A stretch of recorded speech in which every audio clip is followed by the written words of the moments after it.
I've had to do that a couple times on this.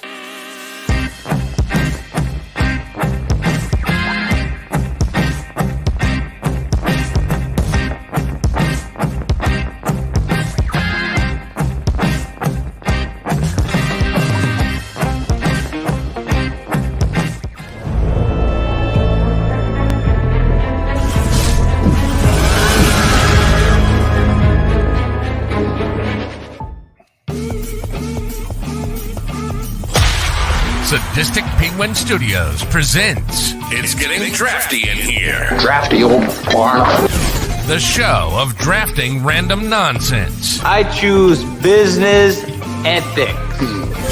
And now, coming to you from his basement, a.k.a. Draft Headquarters, your host and draft master, Magnificent Stan.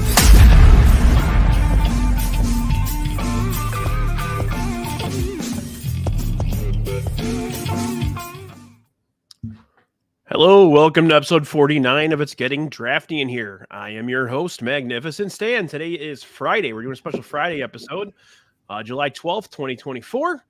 And today we're going to be diving back into the world of professional wrestling. Joining me today, we have our boy, Dougie Fresh. It's your boy, Dougie Fresh from Chicago Sports Bums. How you doing, bud? Doing good, man. Doing good. Got myself a nice little Jeff Hardy, somewhere between Jeff Hardy and Scott Hall buzz going or whatever. I'm about 9 beers deep or so, and feeling pretty good. Are we gonna do survey at some point then? Maybe. All right. Maybe.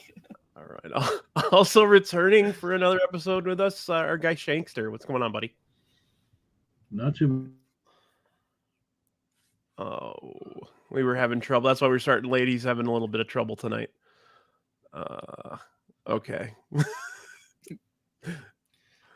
Let's fill, Dougie. Yes. Holes. How are you? First of all, I actually want to thank our boy Yumper for the new opening video. Definitely a nice change of pace. I've been using the same one for like a year and a half, so it's good to switch it up a little bit. But yeah, today's episode, we're actually going to be drafting. The episode's called Wrestling with Monsters. We're picking the larger scale fellas. The prerequisites, you have to be over 6'10" and over 350 pounds. So we're going to be getting some big boys going here.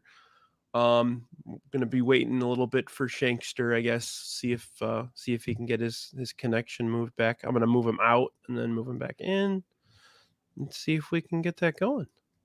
Yeah, as soon as you came up with this idea for the draft, I absolutely loved it because if you've listened to the podcast, my podcast, whenever we talk Bears, I always love to focus on the big boys. So like this was just right in my wheelhouse. Little bit surprising, like when you start actually going in and looking at like people's weight and height. There were a few that I was shocked about that I was like, oh, he's definitely going to fit in there, and then didn't. Yeah.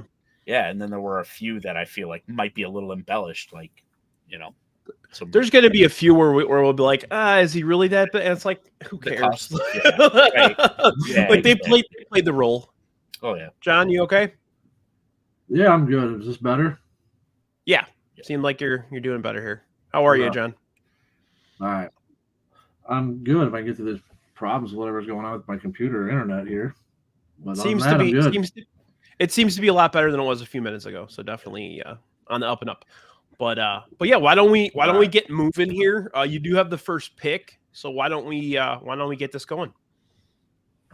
All right. Like I told you last night, I said I went back and forth on this. I kind of thought I had a slam dunk pick. I don't think there is a slam dunk on this one. No, I guess it would be, my thought was like on the pick would have been I guess known outside wrestling. People, if you just said the name, they would know who it is. But I pivoted from that, and I'm going to go Undertaker. Okay. Yeah, I mean that's a pretty obvious one. I think there's like probably like this is the first draft I would say where there's like 6-7 different ones where they're like absolutely acceptable number one picks. Yeah. Probably the most accomplished big man in the history of the business is the Undertaker.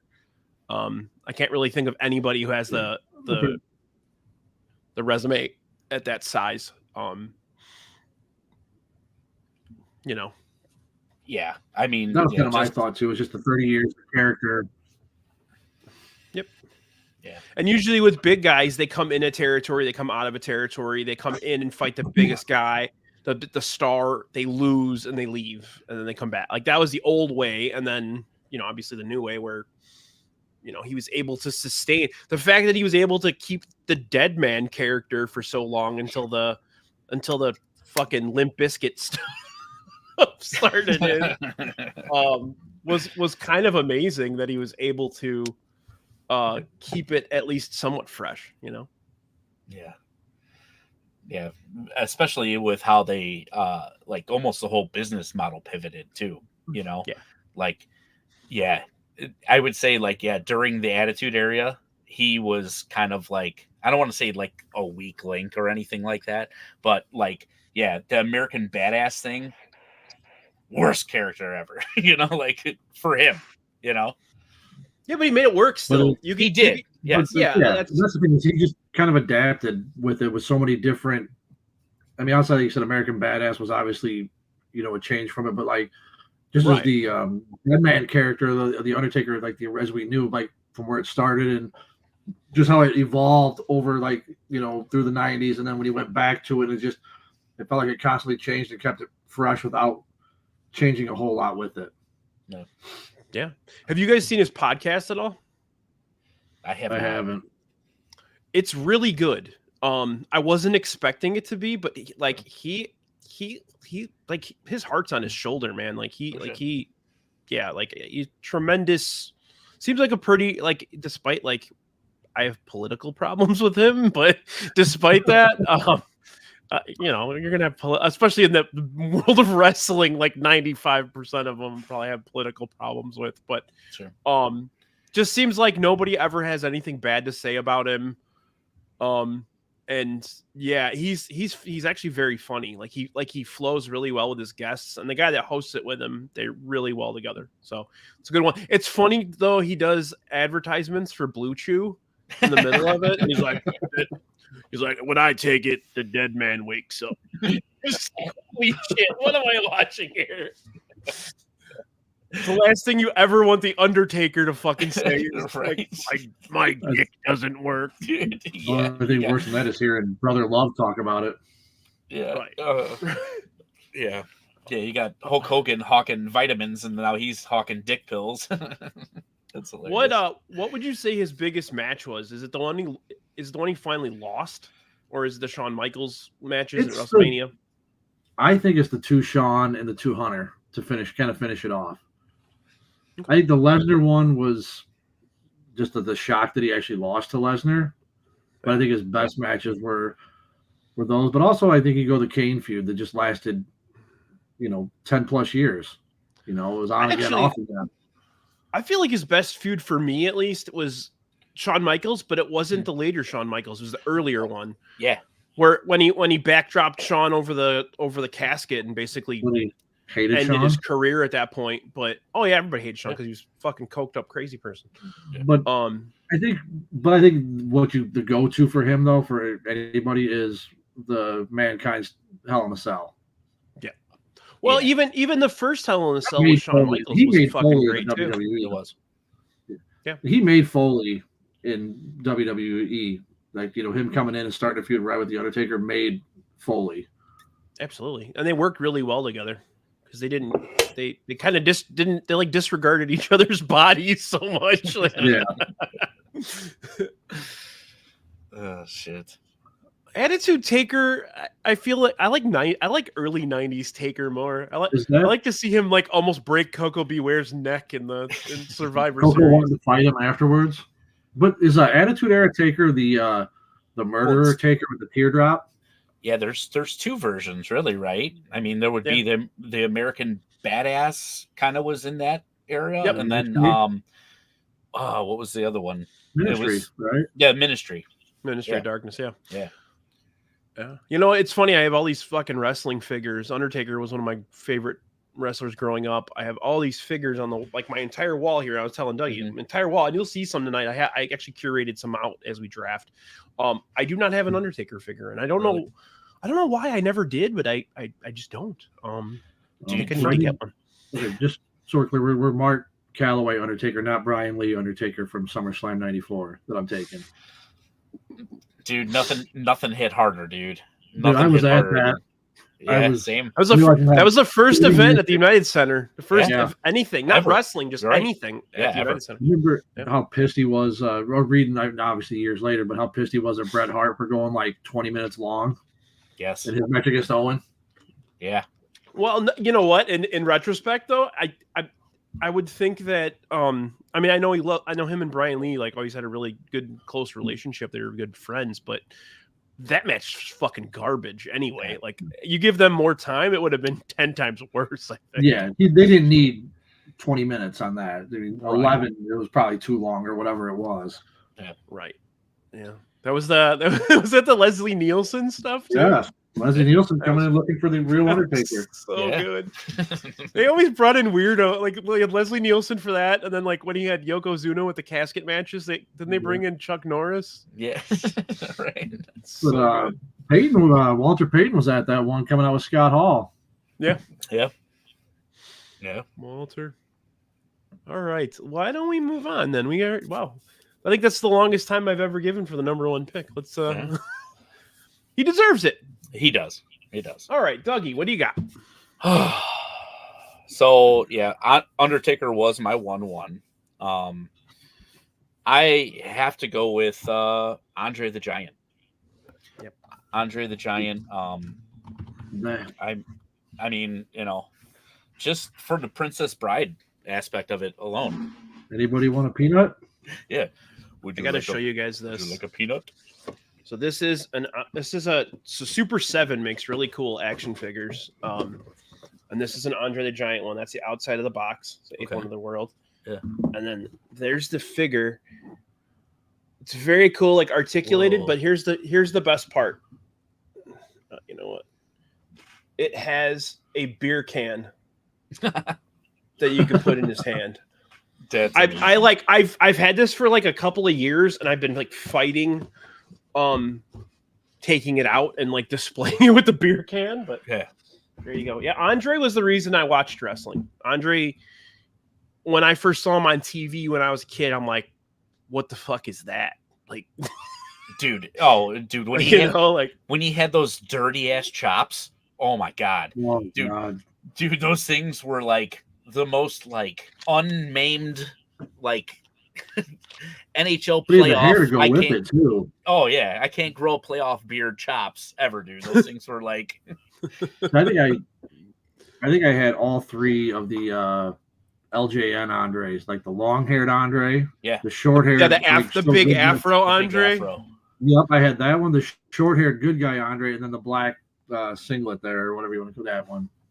I had the one with the afro. That was my number one. That's who I thought, like, when you first brought this up, I'm like, and I had the number one pick, I was like, oh, Andre. Well, yeah, you're taking monsters. Right. I mean, he was a baby face for most of his career, so, like, the term monster doesn't, like, really apply as much with him, but still, I mean, yeah.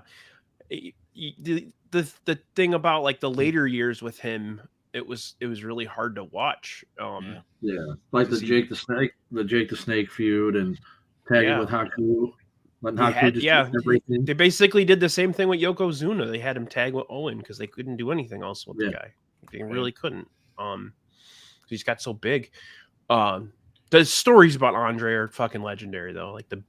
Like drinking 100 beers and like 12 bottles of wine and then just walking home, like being in Japan and just shitting in tubs because the toilets are too small. Oh yeah, imagine being on an airplane with that guy when he had to go. No, and he used to fly back and forth to Japan all the time. Yeah, he couldn't. He could fit in the bathroom, but he'd have to keep the door open. Like, Jesus, especially this fucking guy's got the beer shits, man. Oh, dude. Yeah. But he was in that's so what I said, much like- pain, he had to drink all the time, you know? Like he Yeah. was the guy, like I said, that's when I think just transcends wrestling, that you say that name and people are going to know who it is. And I mean, that documentary that they did on HBO was great about him. It was. It's very Yeah, it good. was one of the first times you ever saw like Vince McMahon like show remorse for anything that he's done professionally. Yeah. The one and only time. Yeah. Yeah. All right, Andre's a good one. He was a world champion for like 4 minutes, and then they stripped him of the title. Or he gave it to DiBiase. Yeah. But Everybody's got a but yeah, prize. nobody's more accomplished than that guy. That guy would go in territory to territory to territory, and he probably made more money in the 70s and 80s than most of these guys make nowadays. Like that's how much money they used to pay Andre the Giant to do their shows. Like Yeah, I don't everything know, was based on it, you know. like when I really remember like him, like first time seeing him, like you said, got you into wrestling, but I don't remember like the first like vivid memory, if I think back, would be the Piper's Pit from before WrestleMania 3. You know, I think I saw WrestleMania, you know, the John, I remember, I guess. See, I was a little bit before Was it that, 1 and but 2, but yeah. But I remember the matches from 1 and 2, but like if I think about that, it's like his little coming out of the Piper's Pit with, you know, like it was like a 2-week or 3-week thing where he came out and then he left when Hogan got that trophy. Then he was back the next week with Ventura and Bobby and cut his all that. chest That's open and what I all that remember shit. first. I remember seeing him in, you know, I guess be maybe Saturday Night's Main Event stuff, but yeah. Yeah, I remember like when he was feuding with the Heenan family and like he got suspended for some reason and he came back as the giant machine, you know, because of the machine. Most racist fucking gimmick ever. They were from Japan and it was Blackjack Mulligan and fucking Axe from Demolition. And they would just, whenever anybody would ask him a question, they would go, yes, Suzuki Mitsubishi. It's like, holy 80s wrestling was a fucking trip, man. Yeah. So inappropriately wild. Oh yeah. All right, I'm gonna go here. I'm going for skill. You guys went with the flashy guys. I'm gonna go skill. I'm going my first round pick. I'm gonna actually go. These guys were tagged both my first and second round pick. Tag team partners in Japan. Going Big Van Vader, first pick.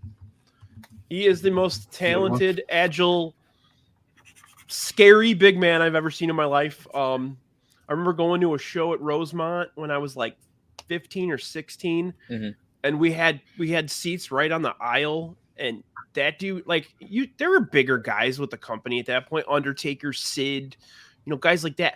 Vader was like just a whole other beast, man. And while his WWF run was probably his worst of his career, he still like moved so well. Yeah, He did.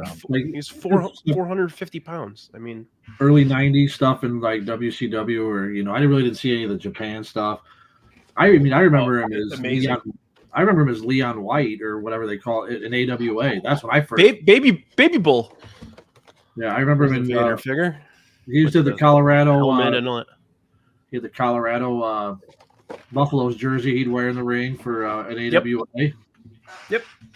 So I remember that, and I remember seeing him come back to WCW as Vader. Now in Japan, he used to cause riots because I know Inoki used to let him just cleanly beat the shit out of him and pin him in the middle of the ring, and like people would try, like the Yakuza would try to fucking stab him after the match. Like that's how. He almost spent time in a Iraqi prison too. Well, yeah. Oh, yeah. I forgot about that. Yeah, he beat up a Saudi reporter for basically asking him if wrestling was fake, and he smacked the shit out of him on live TV. Yeah. Is that fake? Yeah, but didn't they learn from when David Schultz smacked the Dateline or whatever in 2020? That guy got like $1 million. I remember when Vader's eye popped out. Remember that? Yeah, Stan Hansen. Yeah, Hansen clotheslined him and his fucking eye popped out, and he just put it back in and finished the match. That guy was nuts, man. He was so stiff too. Like you get a clothesline from Vader, you're either not gonna remember it because he hit you so hard, or you're gonna definitely fucking remember it because he hit you so hard. So, no, I don't know. Like I said, his WWF run was like you're like pumped. Like, remember comes in, like you've never seen anybody lay a hand on Monsoon, and then he comes in like his first night after the Rumble and splashes him like 4 times. Yeah.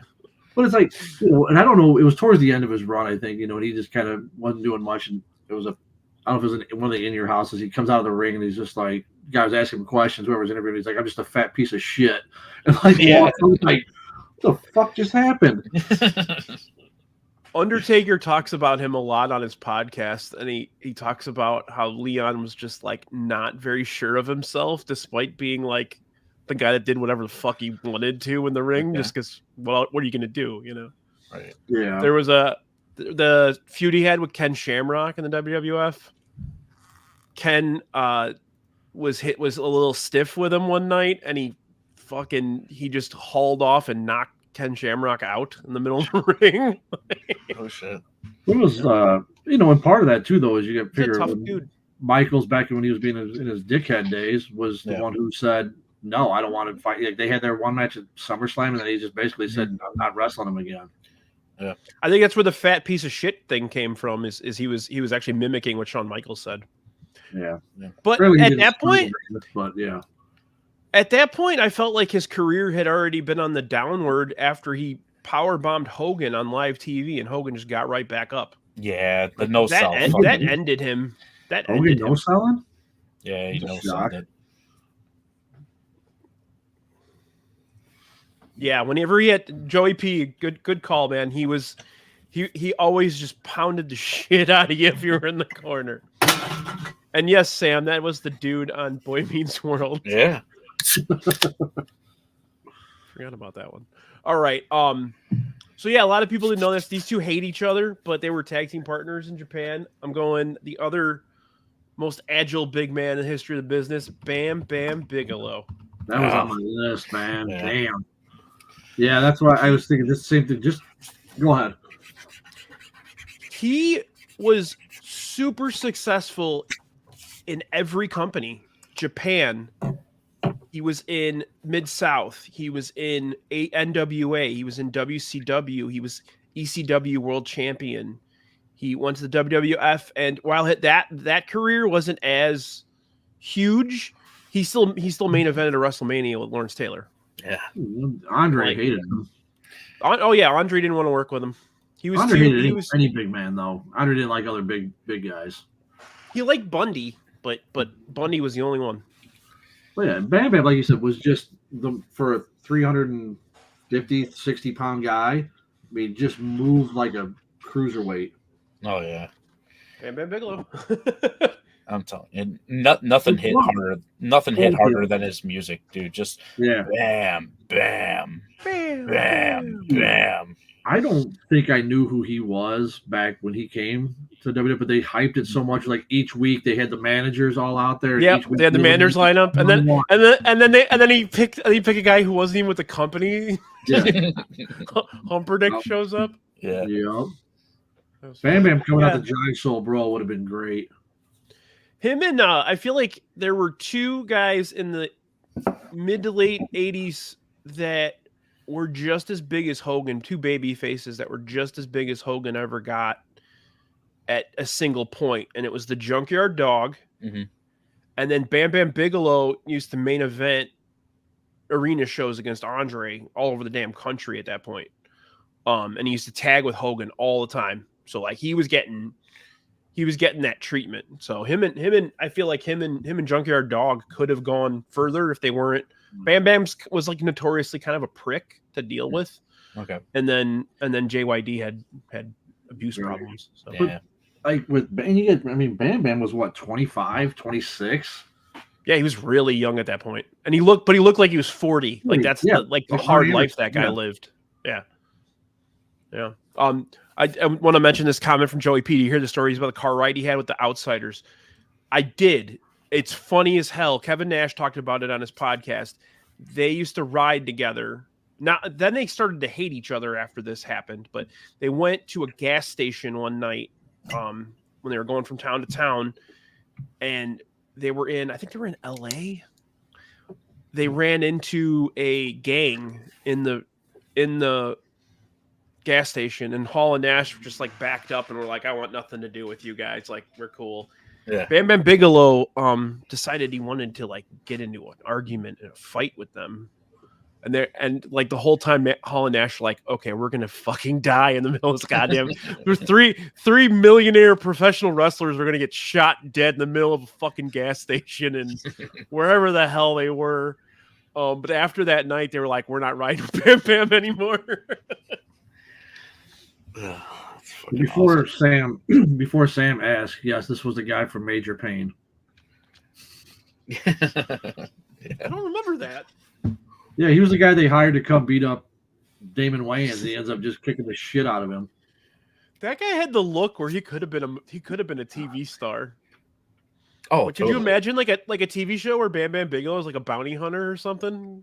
Oh yeah, totally. Would have been fucking great, man. Even like a motorcycle badass spin-off type thing, you know. Yeah. That's kind of what he was in, like I said, Major Pain. That's kind of what he was, you know, on the bike. He shows up on the bike and everything, and that's how and this shows you like how kind of I guess over he was. That the shot of when they introduce him is that like it's behind him and he pulls off his helmet or whatever he's wearing. It's the tattoos on the head, so it's like that's how they're introducing him. Is like everybody knows who that is.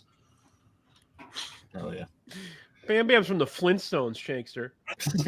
That's my fault. I'm gonna pick Pebbles with my next pick. Yeah. Or the Great Gazoo.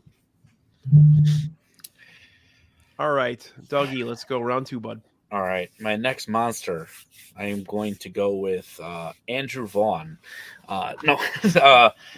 Next monster, I have to do it before he's off the board. I have to go Kevin Nash.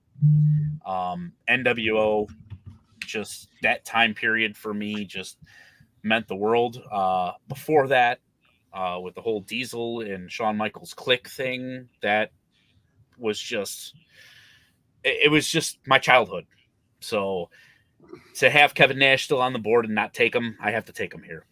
So it's legit like 7-footer. Yeah, I mean, I remember. I said, I don't know if I got TBS at the time, but like Oz and Vinny Vegas. I guess I don't really remember Oz. I don't remember Oz either. I remember Vinny Vegas for sure. I remember Vinny Vegas, and then obviously remember Diesel coming in and everything like that. And but yeah, I mean, Kevin Nash was. I mean, I think charisma wise, he was. I mean, almost better than anybody. Just the way he can carry himself. Yeah, sure. Never had like a great match. I don't. I guess maybe a couple against. Pains me to say Bret Hart, he had a couple of really good ones and stuff like that, but it was never like a great worker. But it was just like you said, the size and the charisma makes him, like you said, memorable, and obviously responsible for one of the biggest angles in history. Absolutely, yeah.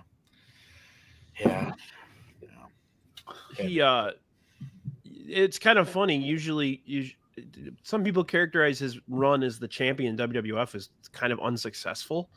But if you look at the guys they put him up against, like he wrestled Mabel for like 4 months. It's like, I mean, it's not like the same thing. Bulldog wasn't drawn. Not that Bulldog was bad at all, but I mean, it wasn't like he was drawing money though at that time either. It's just you get him against. Like I said, when you're trying to push Mabel in the main event, it's brutal. That guy was just, they say, the shits. Brandon wants us to mention the stripping as well. Yeah. Yeah, I mean, and just how unprofessional Mabel was with like throwing himself around and hurting guys and shit like that. I mean, it takes a special person. Yeah. Sam, you also need to remember that he was Super Shredder in Secret of the Ooze. But wasn't it? Yeah, it was Mabel who broke like the Undertaker's like orbital bone or something. Yep. Like, he also hurt Kevin Nash's abdominal muscles really bad by literally sat on his stomach, and he's almost Mabel's like the most destructive wrestler ever. Oh yeah. He almost got fired for hurting Nash because Nash was the champ, and you don't fuck with the champion, Yeah. Right. But yeah, and even his run in WCW, some people say because he was the booker for a while that he was over as fuck. Yeah. When he beat Goldberg, that crowd was crazy. Right. If you watch that new WCW documentary that came out, I haven't gotten to it yet. It's really good. It's different. It's different than the other ones. I was expecting it to be a lot like because there's like 37 of them. Yeah, right. But it's more. They got so many people to take part in it. Okay. That It's really good, but I- Nash is trying to like defend himself on the whole thing, and he's like, "Did you hear that crowd that night?" And you hear the crowd when he won, and they went fucking nuts. Yeah. People were getting sick of Goldberg at that point. Sure. I didn't necessarily have a problem with that. I had a problem with the Hogan finger of doom or finger of death. That I had what they did afterwards. Yeah. Yeah, I mean, It's Kevin Nash, that's the Wolfpack one. Nice. I mean, and the dude's still in phenomenal shape. Yeah. Like right now, yeah. Poor guy couldn't walk though. Like, I mean, when he got later in his career, I mean, he had horrible knee problems when he played basketball. I think it was the University of Tennessee. Joey P can probably correct me with that, but yeah, he had horrible knee problems before even getting into wrestling, and those don't get better when you get into professional wrestling, Right. Yeah, there was a prostate exam, the finger poke of doom. Yeah. Thank you, Samuel. All right, Shankster, why don't we go with your next two here? Volunteer. Yep, that was right. I guess it kind of ties into the storyline today. I got to go Yokozuna. That's a good pick. Just for, I mean, I've seen. That was my next one. So you see stuff from kind of. Granted, he wasn't as big as he was when he came to WWE, but back in like late '80s when Coquina, I think he was. Coquina Maximus. Yeah. Or they call him the Big Kahuna as well. Yeah, but he was like 350 pounds at that point but he moved like you said, like Bigelow did. Yeah. Just quick, agile, and then just the run that he had the first time through, when he lost I guess it was up until WrestleMania 10. Yeah. Yeah.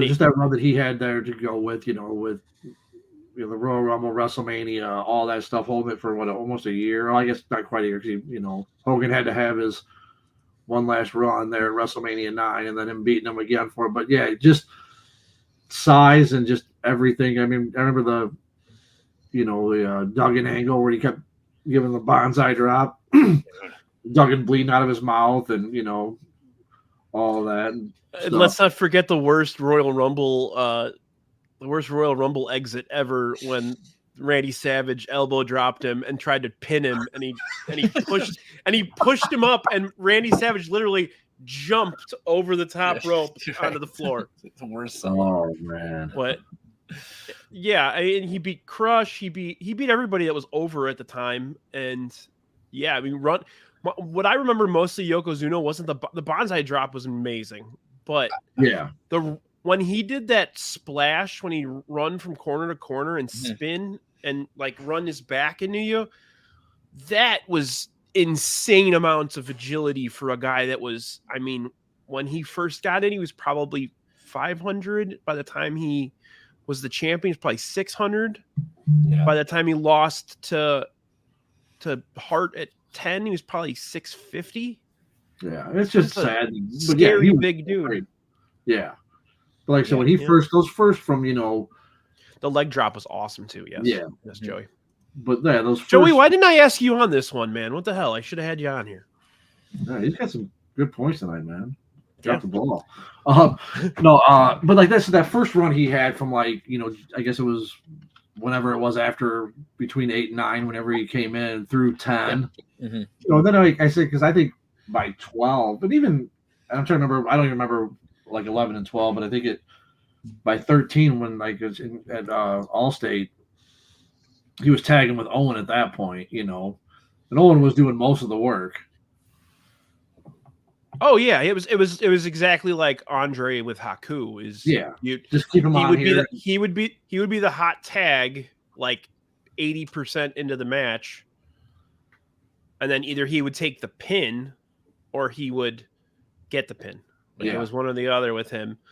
Yeah, I mean, he could only probably work for 2 minutes. Yeah. Then he had that run with Vader that would have been awesome, but years earlier, just couldn't. Yeah, just couldn't take it. They sent him to a clinic, Duke University, lose weight. Yeah, and then they went to go check on him and he wasn't there, but he was at like a Jack in the Box up the street, like with 40 cheeseburgers. Like it's like it makes you laugh a little bit, but at the same time, it's like, Jesus Christ, man, like get your shit together, bro. And then he just couldn't. He was trying to get back into wrestling when he had a massive. It wasn't a heart attack. It was like a blood clot, like some type of blood clot that he had that killed him. But yeah, it's wild. I went to a Royal Rumble in San Antonio, and just weirdly enough, I ended up in a cab with a cab driver that used to, every time Yokozuna was in town, drive him around. And he said that every single day he would take him to McDonald's and get 10 big breakfasts. 10 big breakfasts for breakfast. I can't even eat one of those anymore. Dude, I mean, I'm a piece of shit if I do. Yeah. But I mean, just think of the cost alone, you know, like, I mean, the money that this dude had to spend on himself just to appease himself food wise. You know, I don't know if he was a drinker or not, you know, but I mean, I know that there's pictures of him at the bar with, you know, like Undertaker and all that. He hung out with Taker and all. Well, Taker hung out with all the Samoan dudes, like the head shrinkers, and you know, it was like them, and then it was the Godwins and Godfather, JBL, Godwin, and the two Godwins, and because you always see that with that BSK tattoo. That's what he has. Yep. Because they all played dominoes, right? Right. Yeah. Yokozuna. But dude, even just like Yokozuna's like B-roll of the bonsai drop on jobbers. Oh my god! When he bounced off. Oh my god! Yeah, dude, he didn't fucking care. Yeah. Oh yeah. You're earning your keep. I'm gonna cave in your fucking chest, like, let's dude. do this. Yeah. If it was somebody on like those like Superstar Saturdays or some shit, dude, like those guys were taking it. You know. Have you seen Nia Jax do it? Because that's her finisher now. Reckless. It's danger. Like, she's gonna kill somebody. She's gonna fall on someone's head. Okay. Yeah, she's just reckless. Yeah, I'm not a fan at all. No, not one bit. I used to like her a lot. She never evolved as a like in the ring. Like, that's what if you're that big, you gotta like learn how to work with people. Like, if you can't, then don't be Mabel. Yeah. who remember, they just kept bringing him back for some fucking reason, by the way. Big Viscera, Big Daddy V, like Daddy V. He wore a trash bag for like 5 years. Dude, I am 100% sure that was just a leather couch. Like, they just took the cushions out of it and the frame. It was just a leather couch. Yes, exactly. The pajamas. Yeah, the pajamas. Yeah. He wore the velvet. He wore like the velvet tracksuit for a while. Was that did he Samoan drop or did he splash Lillian Garcia? He did one of the two. Yeah, splash. Yeah, Lillian Garcia. All right, Shankster. Let's go number 7 overall. All right. So again, I'm gonna go back to size. I had to go Sid with this one.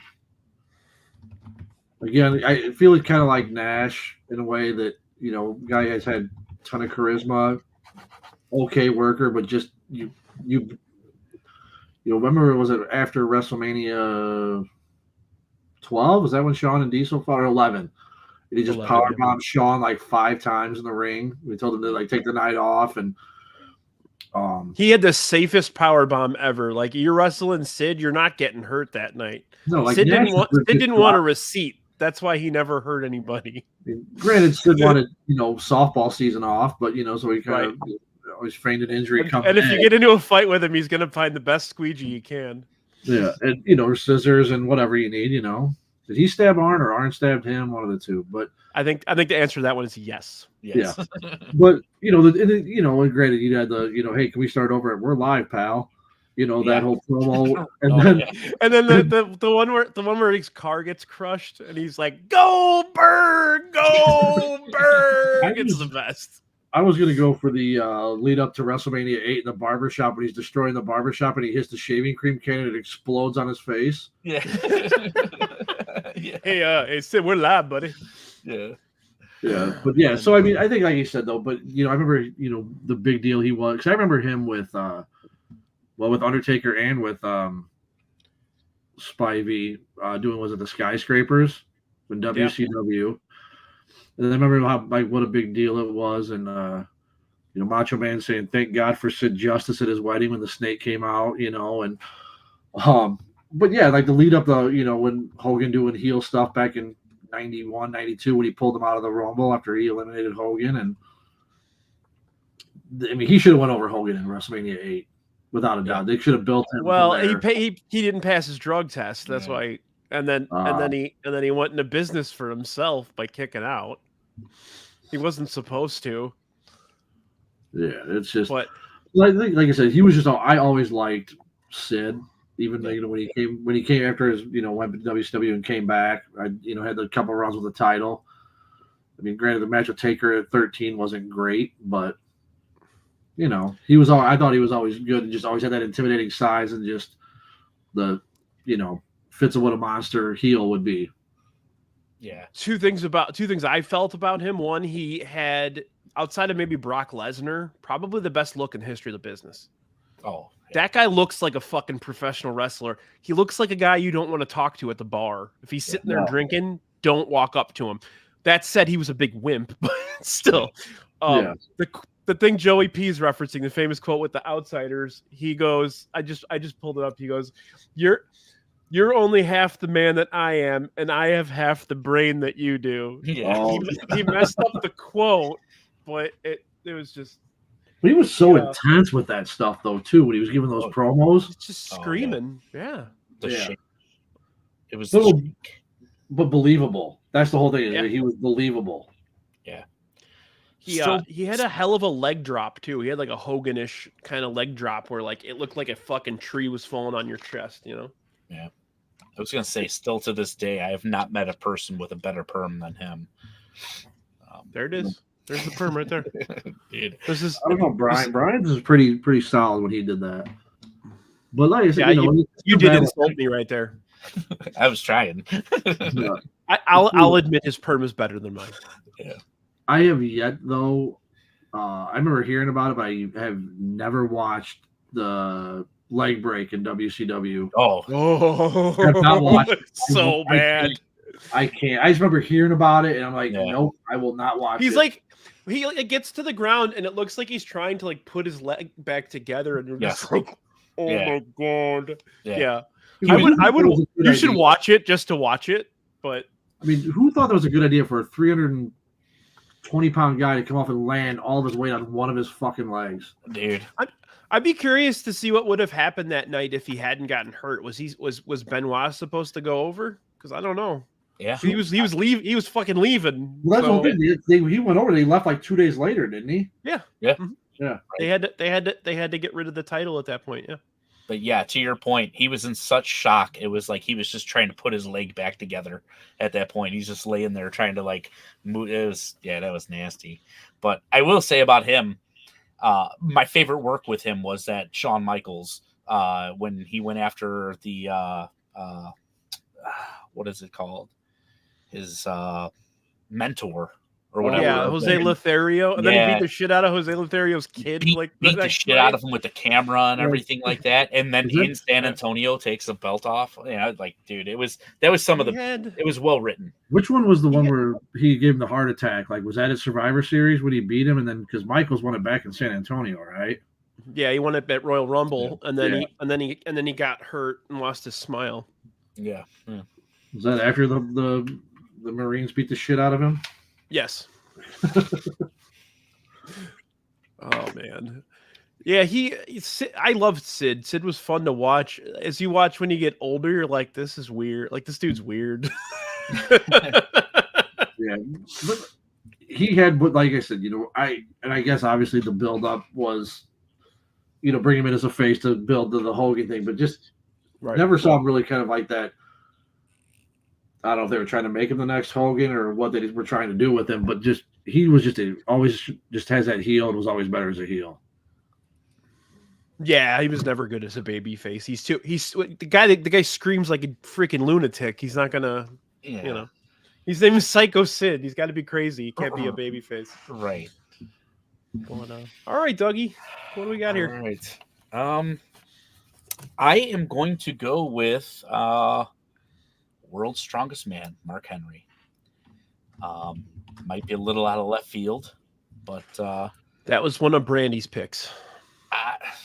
Is that a good thing or a bad thing? Brandy's pretty knowledgeable, pretty good with wrestling these days. Yeah. We saw him at AEW we had really good seats to a show, and he was hanging out in the hallway, like right next to the seats. It was him and Paul White and someone else, but dude, that guy's a freaking monster. Yeah. I feel like he had, just matches that held up, and even when you go back and watch them or whatever, there's still matches that like I wouldn't skip over. I would definitely check them out again. So I don't know. It was just the way he was presented there when he was a champ. It was just kind of like I kind of got over it with him. But I mean, yeah.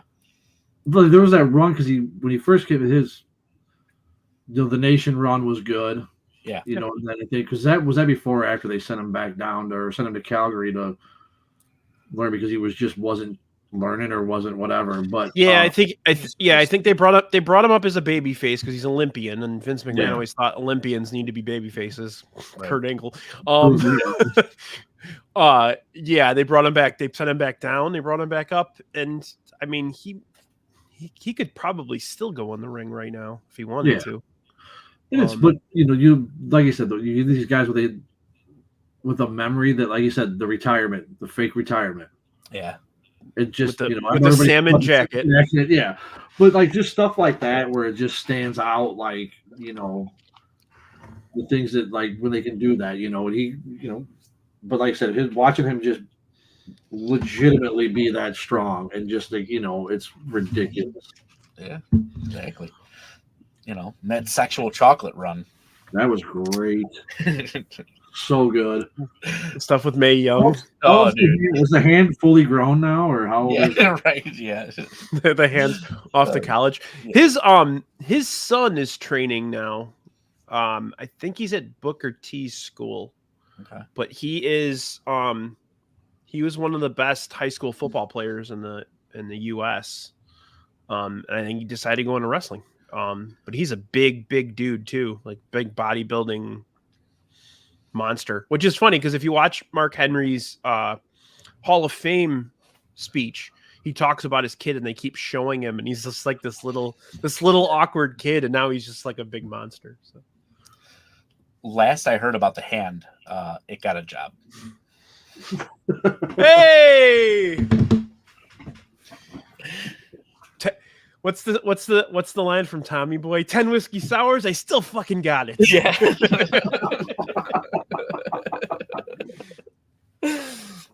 All right. Yeah, fuck it. I'm gonna take him. Another. I'm going with another big boy. Okay. I'm gonna show you an image. This is how I'm gonna make the pick. Yes. Yeah. That is me. 1980. Five. Yeah, five. 1980. I want to say 88. Me and King Kong Bundy at Circuit City. He had just been fired by the WWF at that point. Was he out promoting Moving with Richard Pryor? No, he was out promoting Married with Children. No, he actually had gotten a endorsement deal with a computer company, and they did all these promotional stuff with computers, and he was going to all these electronic stores doing signings, and the WWF floor like, we want money from this, and he's like, no, fuck you, and they're like, all right, you're fired. So he's like, all right, like, he just stepped out. And he came back a number of years later, but super nice guy. Like, if you ever watch shoot interviews with him, he's funny as hell. I remember talking about his payoff compared to Hogan's for WrestleMania 2 is just criminal. What he Everybody's got was though at that point, But I remember watching that with him, with the him and Morocco to set up the WrestleMania. Morocco's holding him in the corner. I remember crying my fucking head off that night. I was like 5, I think. Yeah, Heenan giving him the shove, the extra shove into the corner. Yep. But yeah, I remember Heenan's going like that. Yeah. Yeah. So good. I remember they set up the WrestleMania 2 match. So yeah, that's like my first real like memory of him. And then of course you can't ever forget him almost killing Little Beaver at WrestleMania 3. Dude. So I want to see, was it Jesse the Body? I want to see Bundy put the kibosh on one of these. One of them. Little Beaver was asking for it, kept slapping Bundy with his moccasin, and he shouldn't have been in there. I went to a I think it was still NWA at that point, like 89 or 90, and in the undercard, Lord Littlebrook and Little Tokyo wrestled Little Beaver and some other little guy I can't remember. I think they put him in like put a guy in like Sting paint, and it was like Little Sting or something like that. Remember that there was one when they did that in the like later years or mid 90s, was like, Mini Mankind, Mini Vader. Yep. Yeah. They still do that in Mexico. They still dress them all up as like the popular larger versions. Lord Littlebrook and Little Tokyo getting mad at Bundy because he squashed Little Beaver. Yeah, they're all pulling him out of the ring. Yeah. Fucking Hillbilly Jim. That guy's hilarious. If you ever see interviews with that guy, he's got some stories, man. Yeah. That guy was like fly on the wall, and he was like at every big thing that happened backstage in the 80s and early 90s. And he still worked with the company through like years. 2004 or something. Oh, yeah. Like the whole video stuff, right? Yeah. I don't have 9 hours to listen to Hillbilly Jim stories though, because those things go on forever. If it's like his Hall of Fame. Oh, he doesn't shut up. Yep. Yep, he does not shut up. And I do not have a King Kong Bundy figure. I really need to get one. You don't have the LJN one that weighed like 10 pounds? Yeah. The one where he's like, yeah, his arms out. Yeah. I had that one. I had all of them when I was a kid. But all right. I'll go from the one that terrorized me as a child to the other one that I saw the first time I went to a wrestling show when I was like 6. My dad took me to Rosemont. A drunk got into a fight with Chet Kopic, which was fun. And then the main event was Hulk Hogan versus the Ugandan giant Kamala. Damn, that was on my list. So of all of the wrestling figures that I own, yeah, Kamala's my favorite. It even comes with the mask and the shield and all that shit. Hell yeah. I remember not the greatest wrestler in the world. He chopped and he kicked and he splashed. That's all he needed to do. Yeah. Also, just hilarious when he would come back and just do stuff backstage. Like later years, like was it the Gimmick Battle Royal? He's like on William Regal's desk, and but no, like I remember going to in Rockford, like the like Superstars or Challenge tapings. Mm-hmm. Yeah, watching Kamala wrestle like every week, like 5 times in a night. I looked it up, and one of the people he beat was Jack Foley, which is Mick Foley. Yeah, but and then there was another one. I remember when it came on TV watching it because he just splashed this guy off the top like 4 times and got stretchered out.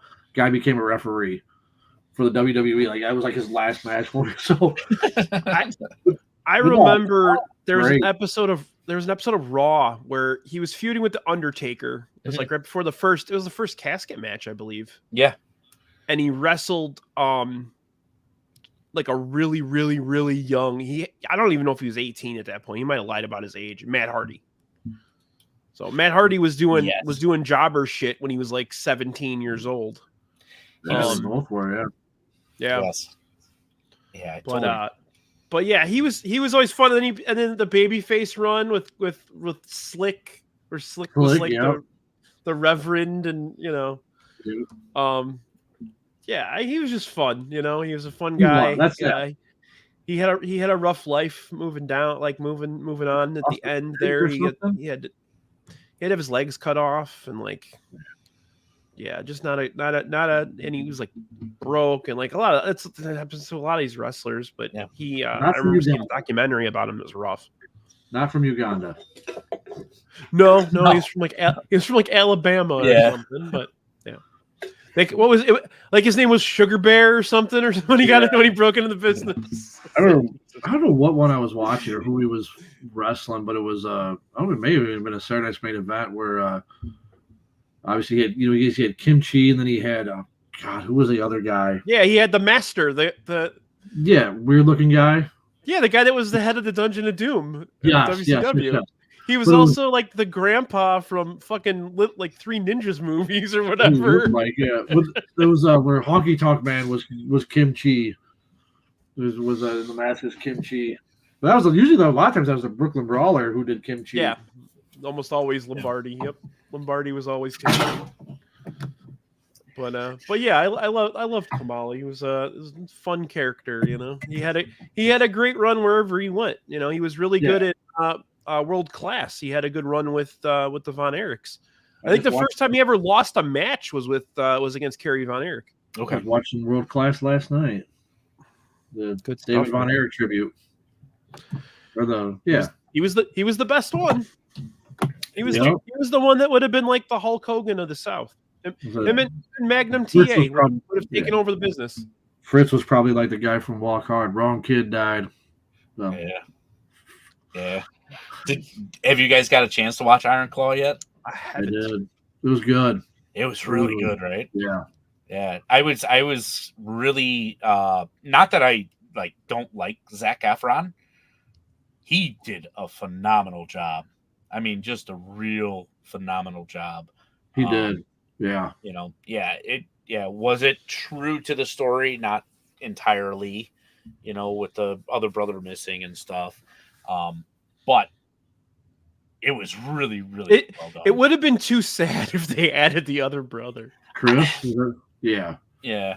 I mean, and a baby that died when it was like 3. Yeah. Yeah, he got electrocuted, right?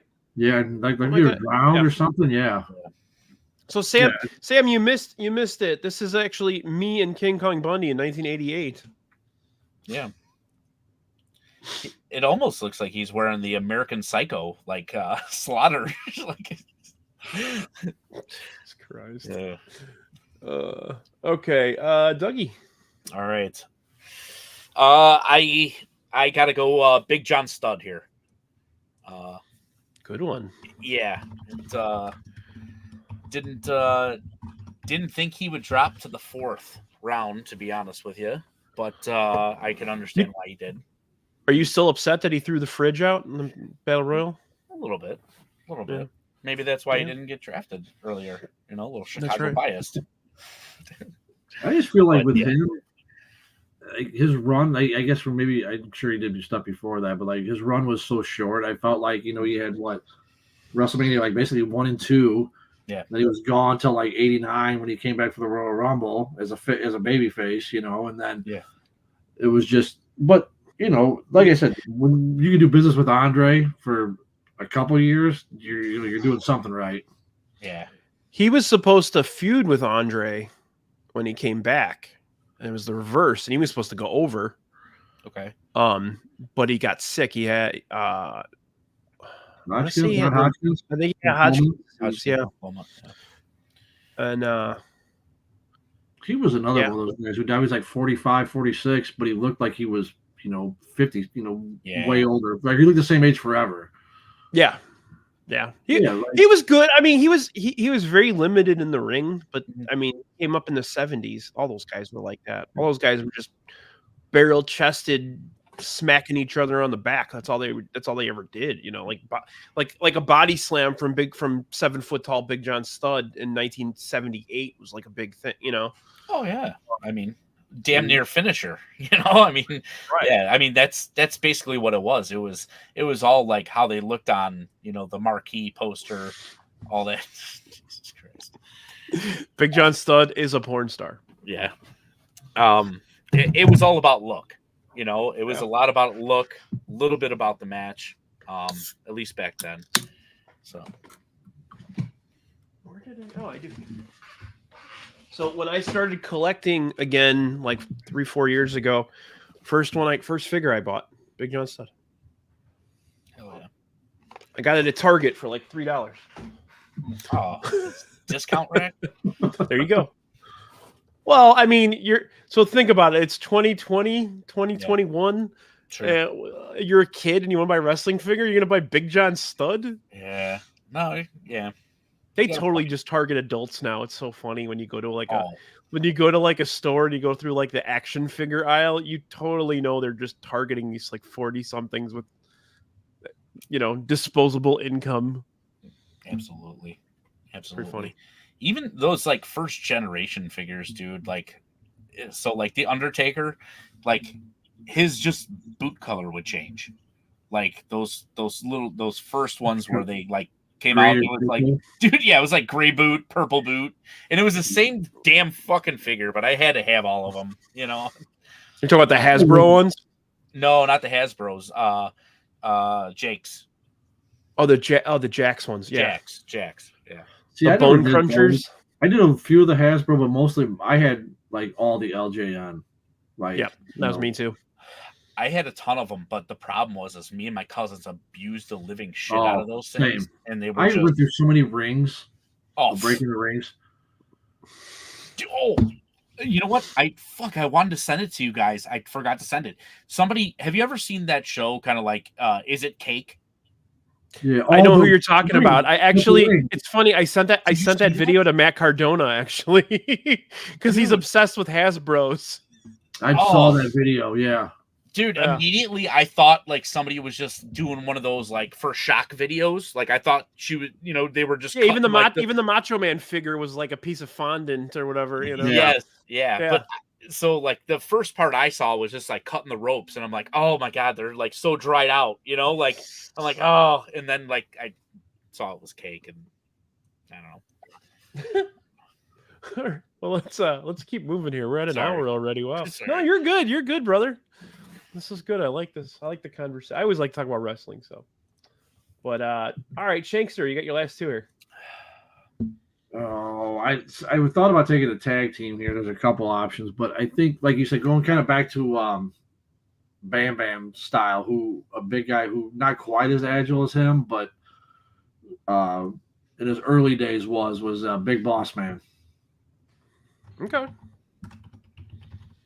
Now that's one of the ones where I would say, is he big enough to be considered a monster? The way they played him early in his career, he was. Yeah. I mean, against Hogan. That's exactly what I think. I was just curious what, I mean, just his Hasbro figure. I mean, they put the fucking gut on him on that thing. I don't think he's on there. Yeah, he was very round. When he first came in, he was, I think he was pushing that 350 or more. Ryan going to get his figure. Big Boss Man. Nice. I had the LJN. The sunglasses didn't come off, but the nightstick did. So yeah, I never had the LJN. That was one that was really rare to find. Yep, I had that one. But yeah, like you said, he was just like back when he first came in was just like you said, portrayed as that monster with the handcuffing everybody and just beating the shit out of him with the nightstick.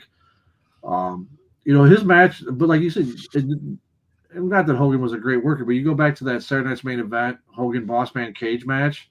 Yep. Like Hogan suplexed him off the top of the cage. He could work for a big guy. Like he really could. Oh, he moved really well. Yeah. And he sustained the career because he actually like kept in shape. He got smaller. Yeah. He knew he had to keep going. When he came back, he was a little slower when he came back to WWE after his WCW run, but still could work. He had one of the worst ever angles with the Big Show where they carried around the casket, dragging the casket off. Awful. Well, what's worse than that is that's not his word. I think the killing Al Snow's dog and feeding it to him is worse. Or I forgot about that one. Shit. Or was it Hell in a Cell match or whatever it was? Yeah. There's like dog food everywhere. Yeah. And then the Undertaker Hell in a Cell match at WrestleMania. Like some of the shit they threw at the Undertaker. I mean, Bundy, Gonzalez, Boss Man. I mean, some of these guys that he just had to be pissed. Yeah. Yeah. They ran him like they used him like they used Hogan.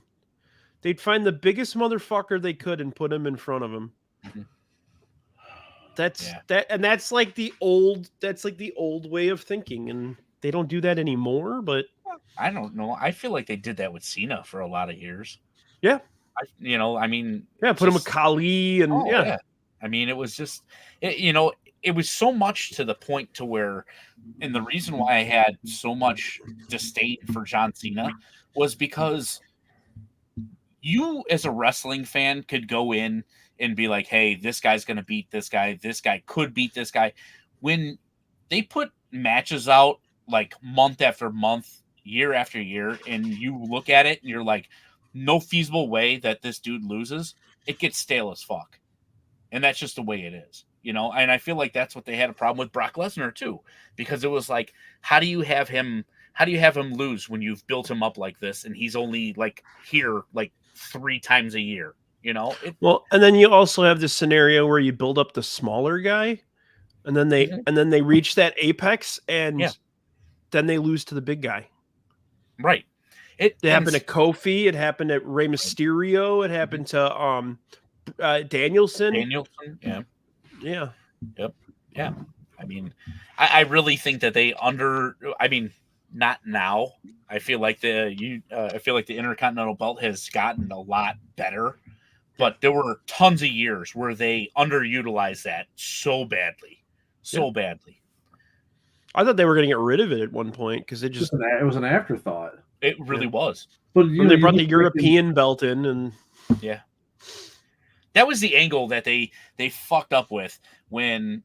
And I know I'm going on a total tangent here, but please, when Rusev was going on his run and he was the United States champion, you want to get mad heat on him, have him throw away the United States belt and bring back the European belt, and just oh dude, it would have been so good. Been like a Lance Storm. Oh dude, WCW thing, like when he won he turned it into the Canadian. Then he won the extreme hardcore title, and he turned it became the Canadian hardcore title. Yeah, right. He just like slapped Canada stickers on everything. Yeah. Well, you look back at like even before like 80s up to Warrior, but like 90s, that was like the Intercontinental was the workers' belt. Oh my god. I mean, Rude, Henning, Brett. Even Honky Tonk, man, that guy can work, man. Yeah, Ricky Steamboat, all those guys. It's right. It held weight, It felt like one and two. The next step. Like that was your step. You're here at the Intercontinental. Now your next step's that title. Yeah. Well, even before like the boom, they had like Tito Santana and Valentine, Macho Man, Morocco could go. Pedro Morales. Pedro Morales, yeah. Like they had a lot of really good guys that hit the ground, Yeah. Cool. All right. What do you got with your last one, bud? I thought about going with Boss Man's tag partner, but I didn't want to skip that one. That'll be an honorable mention one. That one? I was gonna go. I was gonna go his other personality as a monster, but woo! I loved him. I know. Yeah. Oh God, yes. But I'm gonna go with. I think, and it's hard. I don't know. It's like hard to portray him, like you said, because he flip flopped so many times. But Big Show. I'm surprised he. Yeah, I just realized he wasn't off the board yet. But yeah, right. Big Show. Because I mean, you look at back when he first. I want to say like when he got kind of away from the Dungeon of Doom, but that guy could fucking work, bro. He first drop kicks off the top rope. He could fucking work, and but it just became so like I said, back and forth, like good guy, bad guy. It was just so much. It just got so watered down, his heel turns or whatever. But like when they wanted him to, they fed him to Hogan. That was the biggest problem.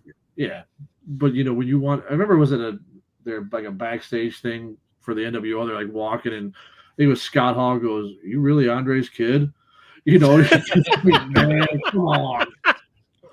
But I forgot about that. That's fucking great, man. But when they like let him be serious, like a serious heel, right? He was that monster heel that that 80s, like I said, WWE Monster Factory that they fucking created in the 80s. That's what he was. He was just that monster heel who could do all this shit, you know. And he was entertaining as hell when he was doing the comedy shit. But when they wanted him to be that serious, like when he was like smoking and like, do you remember Smoking Giant? I do. I remember Kevin Nash. He'd come to the ring like smoking bombing. a heater. Like you're like, what the fuck? Like, and I still remember. I don't know if it was the same night that he dropped him on and broke his fucking neck, but when Kevin Nash was like had him run up for a power bomb and like act like he was putting a cigarette out on his back.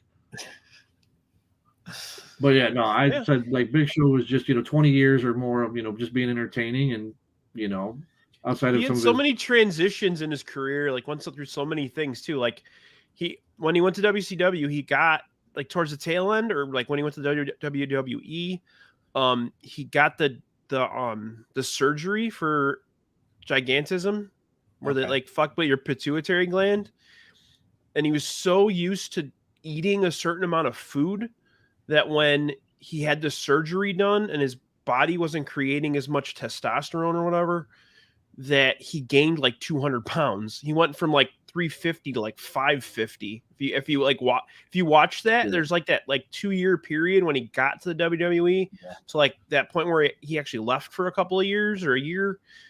He had gained so much fucking weight because he couldn't, his body was just going through some crazy shit. Sent him down like OVW but yeah, I mean, you look at those times. There's times when he's like been gone for like whether it was a hip or a knee or something. And he comes back and he's just jacked though. Like he works he's a hard. monster. He looks great now. He just he can't work anymore. But yeah, he can't move. Fucking, what's his name? Joe Thomas.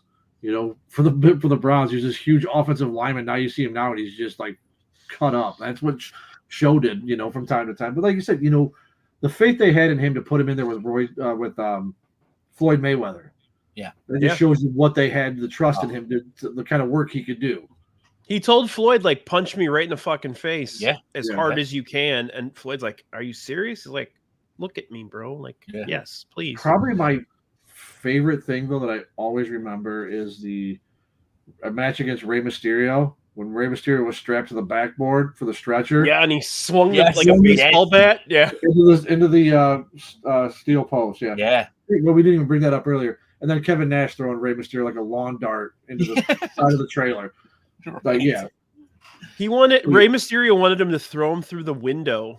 Yeah. At that one. And Kevin's like, no, I will kill you. Like, I'm throwing you to the side here. My favorite Big Show moment actually is at a Royal Rumble when it was just him and The Rock left. And it was like the most unique way of like getting someone out of the ring. Like The Rock just tied him up and then just like fell over the ropes and he like momentum like shifted over. That was such a good move. You guys don't watch AEW a lot, right? Not a ton, no, here and there. So when they first started, they had that dark show. I don't even know if they have it now. I don't think they do. But the commentary used to be Paul White and Eddie Kingston. Okay. Those two are fucking gold together. Really? They were making like inside jokes to each other and giggling like schoolgirls. It was funny as hell. Like they're so sarcastic and they float off each other. So it's the best combination of wrestling announcers I may have ever like. It was like Gorilla Jesse Ventura good. Oh shit. And I don't know why they didn't keep doing it. Maybe Eddie's like, nah, man, I'm not an announcer, I'm a wrestler. But could be. Yeah. But all right, Dougie, your last pick. Jeez.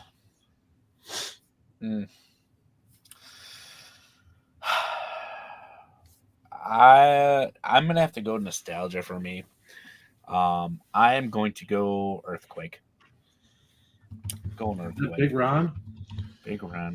Large Ron. Large Ron. Yeah. I mean Disco Batty. Yeah. Before Tugboat joined them and they become the Natural Disasters and everything like that. It was just kind of like the original like fat guy in that early 90s, like I don't know. Just very nostalgic for me. The thing with him was there very few people who had a better introduction or debut than him. Yeah. with the Sure. warrior, picking the guy Sitting out on the of Warrior's back. pushing Yeah, the warrior back, and he just attacks him. Yeah. he had a great run, man. He went up against everybody, and then he became a babyface, and he got even more over. Yeah. He was Which one of the. Go ahead. I was gonna say, like, I would have never thought like him as a baby face would get over. Yeah. I never would have thought that. And it's just a I don't credit know, to him. He's a smiley guy, he's a natural baby face. He looks kind of jovial, you know what I mean? Like Yeah. I think it worked out for both sides. The one thing about him is he's a legit bad motherfucker.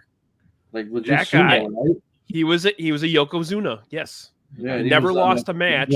Wrestler at LSU or football player at LSU, one of the two. Something like that, yeah. But the sumo wrestling, like he went to Japan on a tour with the WWF, and one of the guys tried to go into business, and he wasn't having it. He went slap happy with that guy. Like there's a story about him and Haku just talking about like who's tougher, me or you. Let's fucking find out. They had like a slap fight in the locker room, and it was like a draw. Like he's the only guy that like ever stood up to Haku and it just doesn't sound smart to stand up to Haku. Yeah. Haku will bite your freaking nose off. Like he's done that. Like but yeah, that the funny thing about Earthquake is he looks like a guy you just want to hug, and he is like the toughest dude you're ever gonna find. Haku, like I said, Haku bites your nose off like that Saigon whore in Dirty Work. There literally is a story about a guy It was a bar fight, right? At a dance, it was like a nightclub, it was on a dance floor. The guy pushed him, so he walked up and he bit the dude's nose off. That's Like, fucking he was crazy. He lived his gimmick, man. That guy was fucking crazy. You guys took all the good ones, man. I got nothing left here. Great Khali still on the board. Dockmaster? I thought about that. He's on my list, but no, I'm gonna go. Omos? I'm going even further back. Okay. You guys ever watch Gorilla Monsoon, Russell? Bits and pieces. That guy could move, man. Okay. I'm going Gorilla Monsoon. He was like one of the legit like 400, 450 guys in the 70s. And he was a rough heel, man. People were scared shitless in the stands of that dude. Just So crazy. I'm going Gorilla Monsoon. Like I said, I always thought, when you think of him, you just think of just commentary, Yeah. That's what most people think of when they hear. You think of him as that or the commissioner of the WWE or Yep. Well, yeah. I mean, people like us at our age we never really got to see him. My first experience seeing him in the ring was when he picked up Muhammad Ali and spun his ass around. That's what I say. Doing an airplane spin at 450 was kind of wild to see too. Like, Yeah.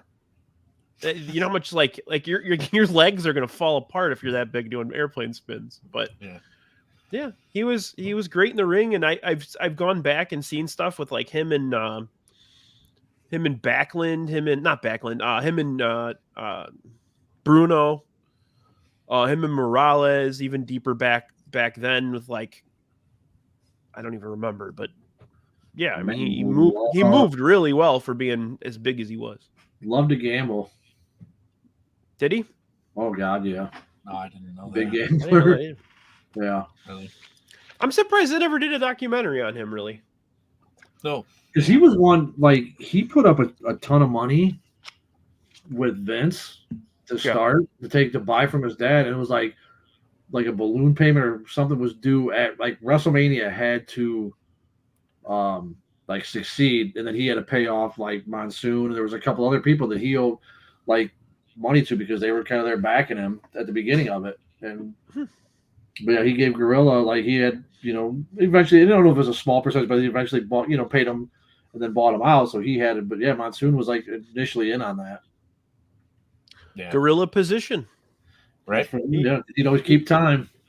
Yeah. Yeah. I mean, he was basically the executive producer of the fucking company. Like, yeah. To a certain You hear extent, stories about him always coming down like to the ring when the time was coming up before they had the earpieces and stuff, and just coming down and telling him to go home with it. Like pointing at his it's the wrap it the fuck up. Yeah. No, but dude, some of his stuff with Heenan, dude, just fucking brilliant. Cold. Yo, Yeah. They could have done a show that wasn't wrestling and still it would have been successful. Absolutely. So yeah, those two were just. Although if you look back, like a lot of stuff Heenan says was like wildly racist. Oh, sure. Sure. Yeah. But yeah, it's and he like he was always the voice of reason. Yeah. You know? Will you stop it? Well, yeah, exactly. Yeah. Yeah. Brain. The Gorilla and Jesse, Gorilla and Bobby, they were all, he was just great with and just like I said, I've seen, like you said, just clips of him wrestling, but it's, you hear the stories, but it's always just, for me, it's always just the announcer, but yeah. Yeah. Yeah, and he lost a lot of weight when he went in the booth. It was probably about 100 pounds lighter at that point, but yeah, and the thing is that like shit, I forgot what I was gonna say. Like that guy, you could have told me in 1980 that he was 60, and I'd have believed you. He's like 40. Yeah. He was like early 40s, like doing that. He died when he was like 62. But he was like 50, like in the late, like doing WrestleMania, like 7. He was like mid 50s. It's like he wasn't that old when he passed away. Yeah. Like early 60s. Yeah, but it was like but like when he's doing like WrestleMania 3, he's like 40 or something. I don't remember what it was, but yeah. They always said he had a rough time with the business after. So his son was Joey Morella, who was one of the referees, and he was on the road, and he got in a car accident and died. Yeah, just like Joey Morella was actually the referee for Hogan Andre WrestleMania 3. But yeah, I mean, like the guy lived that business like as much as anybody possibly could. Yeah. So. But you're right. Yeah, I'm surprised that they haven't done like a really good documentary on him yet. Yeah, he was such an integral part, like part of growing the business as a performer, and then he went in the booth, and he was even more of a performer at that point, and then he went behind the scenes, and just kind of a cornucopia of everything you could do in the business. He did it. So, oh yeah. But all right. Did you guys have any other guys left that you wanted to mention? I know Shankster mentioned one man gang, obviously. There's a few that just kind of stick out. Like, again, not great workers, but you just think about them. Like Abdullah the Butcher is one. Yeah, he was on my worst list. He's on my bad list. Not that he was good. Yeah, it's just we already talked about. Does anybody want hepatitis? Because I know a guy who could give it to you. Bob Orton? Yeah, Bob Orton. Yeah, don't tell the Undertaker that one. Yeah, don't shit. I don't know. Like, he was pushing. It was close, but I know it's like not. But Abyss was a good worker, I think, in his day. Yeah. I had him on my backup list just in case. He's a producer, WWE now. Yeah. Yeah. I mean, obviously, we all know who like the worst are. Like you said, the question you said you had a couple questions you were going to ask, Brian. Yeah, real quick, I had three guys on my list that we haven't talked about. One, Kane, obviously. Mm-hmm. We don't really need to go too far into him. He's a miserable piece of shit. And then we got Tugboat Typhoon, Shockmaster, Uncle Fred, whatever you want to call him. Mm-hmm. And then my other one, and you guys are gonna laugh at me, and you guys think he was probably terrible, but Bastion Booger / Norman the Lunatic. Yeah. If you've ever seen his WCW stuff, is Norman the Lunatic fucking great. He was an escape mental patient. Friar Ferguson, yes, he was Friar Ferguson first. Thank you. Okay. If you watch the early episodes of Raw, he was Friar Ferguson, but then they changed him to Bastion Booger. Yeah. But Norman the Lunatic used to come to the ring with it. He used to wear like a beanie with the little pinwheel on top, and then he had a teddy bear, and he wore like a jumpsuit from like a mental prison or whatever. Yeah. Mick Foley says that's like his favorite character of all time, and it was a shame that he had to leave and not do that one anymore. Yeah, it's like the oddities before the oddities. Right.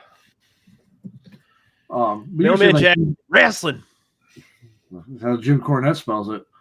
You were saying like guys who could get there, like aren't there yet? Yeah. Yeah, current guys. Yeah. Like for me, the one that I think is just and I don't know. And again, I don't watch it a ton, but I feel like he's not been pushed to where he should be. Is Wardlow, because I think that guy can be impressive. And I have a feeling he's limited in the ring, and that's why, like, he's good with spots, but like, I don't think he can. He's got that Goldberg in him. He can't work a full match. I don't think. I'm trying to think of who else there was that was, like people like Omos is just a great Khali, just being big doesn't, Yeah. I think I like Khali Omos. was entertaining. He sucked as a worker, but he was entertaining. Yeah. Except for he Kind of had funny. no kneecaps. He became a trainer, which is kind of funny because he couldn't work. So I don't know. it's like Enzo Amore starting a wrestling school. Yeah. Joey P said Cass. Again, not there yet. Could be. Yeah. Charisma, just keep his shit straight. They kind of pigeonholed him with character wise. Like he's very typecast as like the bodyguard. Like they just keep giving him to somebody, Yeah. One that I feel like that was a total miss, and now you can tell like he's really kind of starting to slow down, was Braun Strowman. Yeah. I mean, you can tell like his legs and knees are going bad. Like just on his like walk or like his run around the ring, like how he used to blow guys up as he would like run around. Now it seems like he's running a little bit more gingerly and everything like that. And I feel like they just missed. It's because he never got vaccinated. So, no, Braun Strowman, he's like Sid. He's got that fucking look though. Like you look at that guy and you're like, yeah. I don't want anything to do with that guy. You know what I mean? Yeah. Right. I always say that Vince looked for like somebody who's going to stand out in an airport. That's kind of what Vince always wanted. Yeah. Sounds about right.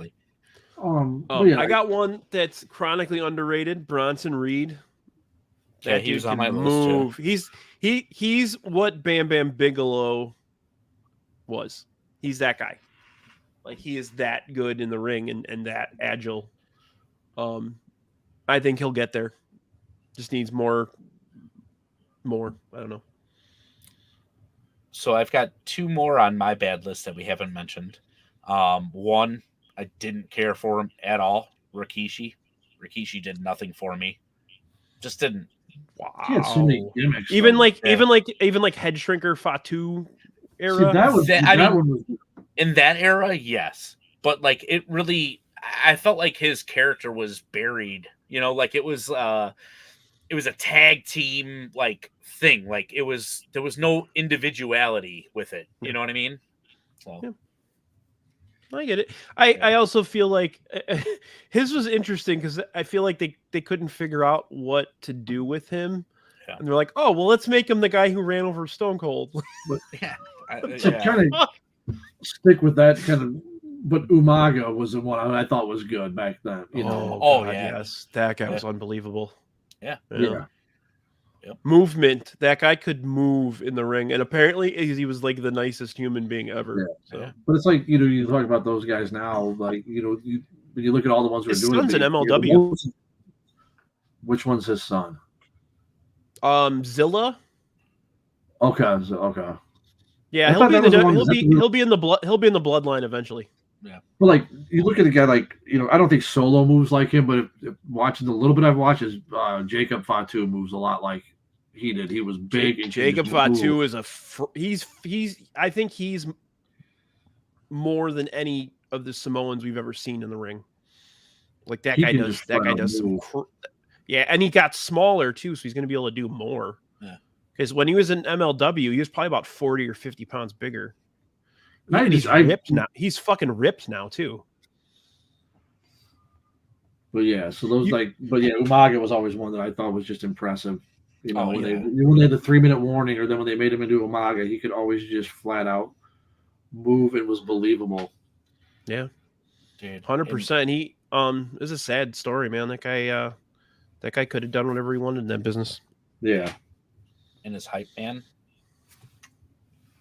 Yeah, his hype man. My name is Armando Alessandro Estrada. Brady's got two picks for us. Yeah, I got Keith Lee on my miss because he Yeah, doesn't make the weight. Keith Lee does not. He's not make the weight. 350. No. Wow. I think Okay. he's like. I think Otis is right around there too. He's like 330, 350. So I think he would probably. You can't see my notes, but it said Otis eat more. Oh yeah. Another one on my just missed list. Bubba Ray. He at one point was 335. So was that ECW days or was that like early WWE? Yeah, there's ECW for sure. Yeah, it was ECW. He was way bigger. Yeah. That guy was another one who, like, after they left and went to TNA, like, kind of impressed me with like the work. He had a like, good run there. Yeah. Yeah, the work he actually they could do in there. Yeah. Good talker. Oh, yeah. Phenomenal. Don't listen to his podcast ever. Believable. Good talker. But yeah, like a believable heel. Yeah. Another just miss for me was Hillbilly Jim.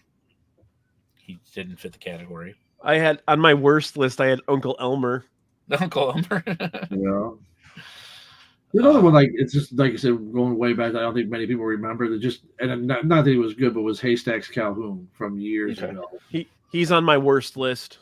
Yeah, just again, but mostly because of the Loch Ness run in WCW. Then what about the Yeti? Oh yeah, Ron Reese. And then Reese, and then was he the Wall too? No, I think that was a different guy. Okay.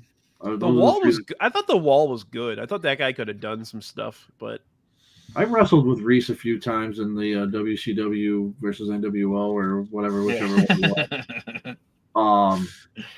But no, yeah, he was in Raven's Flock after the Yeti thing, and it's not Yeti. I'm sorry, it's Yeti. Was that the one that came into the ring and like just like he was like humping him, and then the next month they got rid of the Yeti and he was the Super Ninja. But he wasn't like a ninja, like he didn't know karate or anything. He was just 8 feet tall, you know. But it's, and then obviously Giant Gonzalez is on the worst list. Yeah, that was on my worst list. Yeah, that was the last one on my worst list. I have one more on my Giant Gonzalez in a world of his own, man. Like that poor guy was never trained for wrestling. You know, the only reason he got into wrestling is because he had a tryout with the Atlanta Hawks. Okay. And Ted Turner owned the Atlanta Hawks, and he's like, maybe he'll be a good wrestler. There's a story that Jim Ross told where they're prepping El Elegante at that point for an interview, and they're like, okay, we need you to speak a little more eloquently about Ric Flair, not so like plain spoken. We need you to like talk a little bit. And he's like, okay. They start the camera, and he looks at the screen. He looks at the camera and he goes, Ric Flair, I'll kill you. Oh, that poor guy. And then they give him like the fucking like bodysuit with the fur. Oh, dude, that was so terrible. It just ruined it. So came up with that if idea. we're gonna go by another one of the worst build, if you're gonna go by build height, not their actual height, but Zeus's build, and looking up build at 6'11". He was not 6'11". He was not, but he was built at 6'11". Debo was not 6'11". Yeah. No, but that's another one that was just brutal. Another one that just missed. I was looking at just missed like for either height. Was at least on height wise was Bruiser Brody. Brody was on my too small list for sure. Yeah, just I also had the Godfather on mine. Yes, I have the Godfather on mine, and the last one I have on my just missed list was Blackjack Mulligan. Yeah, Blackjack was a big dude. Yeah, he was like 6'9", something like that. Yeah, looking at 6'7", 6'8". Yeah. But yeah, you look at some of these guys just going through like Scott Hall is just 6'7", so he's obviously a just miss. Big motherfucker though. Yeah. Hey, Barry Windham, JBL, those guys were 6'9", 6'8", Yeah. What I have on my list for worst. Did you guys ever hear about the Great Antonio? So Great Antonio was a World's Strongest Man guy from like the 70s. And he decided to go into wrestling, and nobody ever trained him. He would just walk around like this and like maul you in the ring. Well, he decided to go into business for himself against Antonio Inoki one night. And Inoki kicked him in the fucking face like 12 times, knocked him out in the middle of the ring.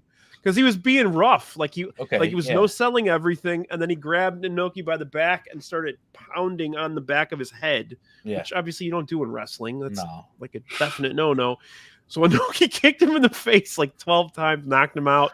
The blood. Like if you go on YouTube and you look up Great Antonio, it's the funniest thing ever. Because he's just like this big burly dude from France. And just watch it. It's pretty funny. So here, and I don't know if you guys even remember this one. This is mainly for my brother because we talked about this earlier. From AWA days was Jerry Blackwell, the Crusher. Jerry Blackwell. He's terrible in the ring. Yeah, and I said the only thing I really remember from his AWA was I think it was Adnan. It was who he was. I couldn't tell you who, but just sitting there repeatedly taking his sword out and just smashing it into his Blackwell's head and busting him open. AWA did some wild shit. Blackwell was a mainstay for AWA for like 25 years. He was like almost like a black T-shirt and like the black singlet or whatever. I'm pretty sure he became like the commissioner of the AWA towards the end. He was like one of the but yeah, he was very round. He should have been riding motorcycles. He should have been riding motorcycles with his twin brother. Like that's Jerry Blackwell. And if you don't get the reference, I'm sorry. I'm not going to explain it to you.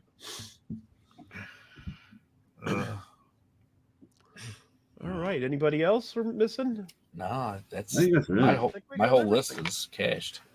I showed every single wrestling figure I have. Oh, I didn't show the Big Show. There's the Big Show. But all right. Well, this was fun. I haven't done an hour and a half in a while. This was get on wrestling. That's what we do. Yes. Our worst gimmick one went a while too. Yeah. All the wrestling ones always go for because I can't shut up about wrestling. That's me too. Yeah, same. 40 years in, I can't stop. Yeah. But all right, thanks guys for being on. Dougie, you got anything you want to plug, buddy? Yeah, we got the Bumcast Monday nights on the YouTube, Chicago Sports Bums. Every other Friday we do a happy hour, which is what I was at before this. Which is why you made it through. You're not even slurring anymore. Yeah, I know. I just kind of sobered up halfway through, I guess. I don't know. Not that you were slurring to begin with. Yeah, right. Yeah. No, but yeah, that's pretty much it. Whiskey at Comiskey's. You guys know the drill. Next one's 27th, right? 27th, yeah. It's going to be me and Jason's big birthday bash. Got my birthday on the 20th, and yeah. Sweet. All right. Shankster, it's always a pleasure, man. Anytime you want to come back on, talk movies, talk whatever. Appreciate you having me again. Right on. Well, I have a couple of announcements. So this is episode 49. I kind of wanted to do something a little special for episode 50. So July 24th, it's a Wednesday, we're going to do the ultimate sports jersey draft. So we're going to be picking a jersey from each sport. I think we're going to do like a wild card. I haven't really figured out all the categories, but we're going to do that. I'm going to have a couple bums on, actually. I'm going to have Baloney as well as the intern, Aaron, is going to be on for the first time. So we've been looking for one to do with Aaron for a while, so this is a perfect opportunity. And then Tuesday next week, I am going to be doing playback with some people for the MLB All-Star game. So be on the lookout for on the Twitters. I'll be putting some posts in there about that moving forward here. And yeah, it should be a good time. And then I believe Yumper and Tony are going to be doing At the Show on Sunday this week. I'm pretty sure. Sunday or Friday? No. Today's Friday. Yeah, Sunday. Okay. so that'll be coming around the way, but we got a lot of stuff coming. Don't forget to check out our blog, sadisticpenguinstudios.com, as well as obviously like and subscribe on the YouTubes here. We're over 600 subscribers now, so we're moving right along. And And yeah, that's about it here. Thank you, Dougie. Thank you, John. Always a pleasure. And Yeah, thank you for and I'll having us on. anytime, my friend. And have a good night.